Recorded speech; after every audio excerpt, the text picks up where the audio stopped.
Everyone is probably familiar with Murphy's Law, which states that anything which can go wrong will go wrong.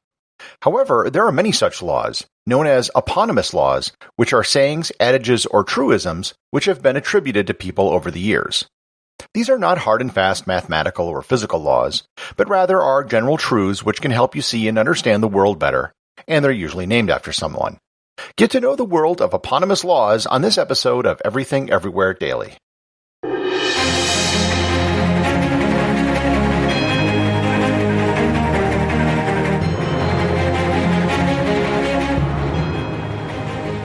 This episode is sponsored by Audible.com.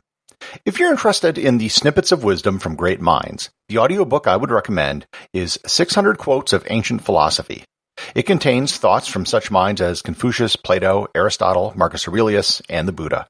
If you're new to ancient history or philosophy, it's a great way to get introduced. You can get a free 1-month trial to Audible and 2 free audiobooks by going to audibletrial.com/everythingeverywhere or by clicking on the link in the show notes. There are many truisms that we all know which are less than mathematical or scientific laws, but are still helpful rules for living life. These are often referred to as laws, razors, dictums, or rules. The most famous, of course, is Murphy's Law, which holds that anything which can go wrong will go wrong. This law is attributed to a man called Edward Murphy, who was an American aerospace engineer. The earliest known use of the phrase was in 1951, and it was attributed to Murphy by Dr. John Stapp, who was an Air Force flight surgeon. The phrase became really popular with the development of the space program. Oddly enough, most people use it incorrectly. They assume it's just a pessimistic outlook on life, when in reality it was supposed to be an approach to engineering. An engineer should assume that anything which can go wrong eventually will, and plan for that eventuality. Of course, there's evidence that Murphy didn't in fact invent the law, of which there has been some form floating around engineering circles since the late 19th century. The misattribution of laws is in and of itself a law, known as Stigler's Law, which states that no scientific discovery is named after its original discoverer. This law is attributed to statistician Stephen Stigler, who claims that he didn't think of it, but rather should be attributed to sociologist Robert K. Merton. This misattribution really just adds support for the validity of the law. One of the oldest known attributed laws is Occam's razor, which is attributed to 14th century English monk William of Ockham. It dictates that, all things being equal, the simplest explanation is most likely the right one. This can be applied to many things, but especially something like a grand world-dominating conspiracy, which would require millions of conspirators and trillions of dollars per year to explain something as simple as the Earth being round. Adler's razor is attributed to mathematician Mike Adler, who came up with the dictum which we should all probably take to heart. It states, "What cannot be settled by experiment is not worth debating." It's incredible how much time is spent by people arguing about things that can never be conclusively resolved. This is also known as Newton's flaming laser sword, which is to give it a bit more oomph than just a normal razor. Sayre's law, which is attributed to political scientist Wallace Stanley Sayre, says, "In any dispute, the intensity of feelings is inversely proportional to the value of the stakes at issue." The law highlights the fact that oftentimes the most bitter fights are over the most trivial things. Academic departments often have heated battles, even though the stakes are very low. Likewise, many of the fiercest religious battles are fought not between totally different religions, but between different sects or denominations within a religion. Italian economist Vilfredo Pareto is credited with the Pareto principle, which is also known as the 80-20 rule. This dictates that 20% of the inputs in any system are responsible for 80% of the outputs. This is normally applied to something like sales and marketing, where 20% of your customers will be responsible for 80% of your revenue. Professor and author Lawrence J. Peter is credited with the Peter principle, which states that in a hierarchy, every employee tends to rise to their level of incompetence. We've probably all seen this in action. A good computer programmer is rewarded with a raise to a promotion where they have to manage other programmers, but their skill is in writing code, not in managing people.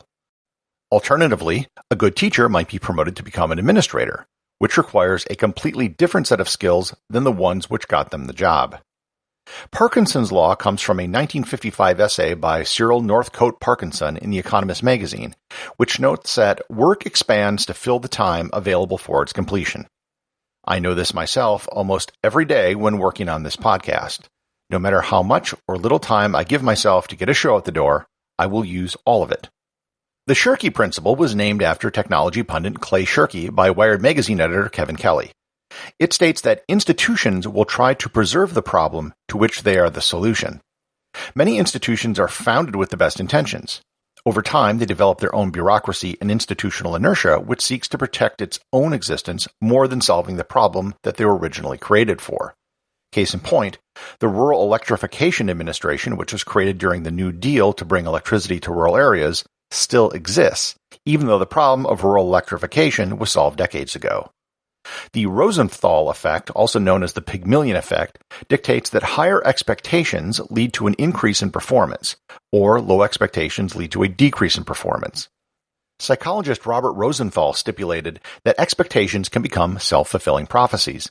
If you expect a student to get A's, there's a good chance they will get A's. And if you only expect a student to pass, they will do the minimum amount of work just to pass. Science fiction author Arthur C. Clarke has 3 laws named after him, 2 of which are worth mentioning. Clarke's first law states that when a distinguished but elderly scientist states that something is possible, they are almost certainly right. When they state that something is impossible, they are very probably wrong. There is a conservatism in scientists where established scientists are wedded to the current framework and resistant to new ideas.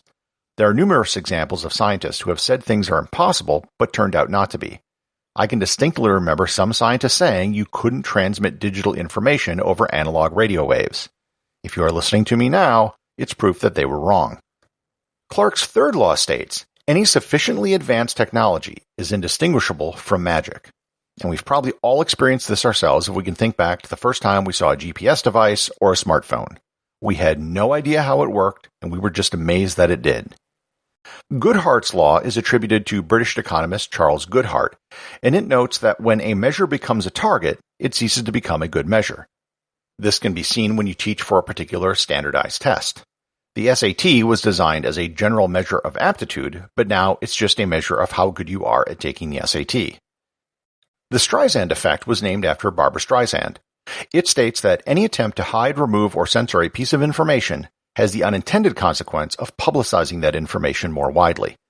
This came about when she attempted to suppress aerial photos of her home in Malibu, which only ensured that the photos were widely spread during the ensuing controversy. And the fact that I'm talking about it now and she has a law named after her really proves it to be true. Astronomer Carl Sagan has the Sagan standard named after him, which simply states that extraordinary claims require extraordinary evidence. This is often used against people who claim that there are aliens who have visited Earth without any real hard evidence to back up their claims. Our final law is my personal favorite, Stein's law. It was set down in 1976 by economist Herbert Stein. In its simplest form, it notes that if something can't go on forever, it won't. Back in the 1990s, the dot-com bubble was inflating the price of stocks, and everyone knew that the values weren't sustainable. And they were right. The prices couldn't stay inflated forever, and they didn't. Executive producer of Everything Everywhere Daily is James Makela. Today's review comes from Lars Head Supernormal in Great Britain. They write, "Bravo! As a curious person in both senses, this appeals. Pretty much covers the things I like. Very informative and entertaining. Good job."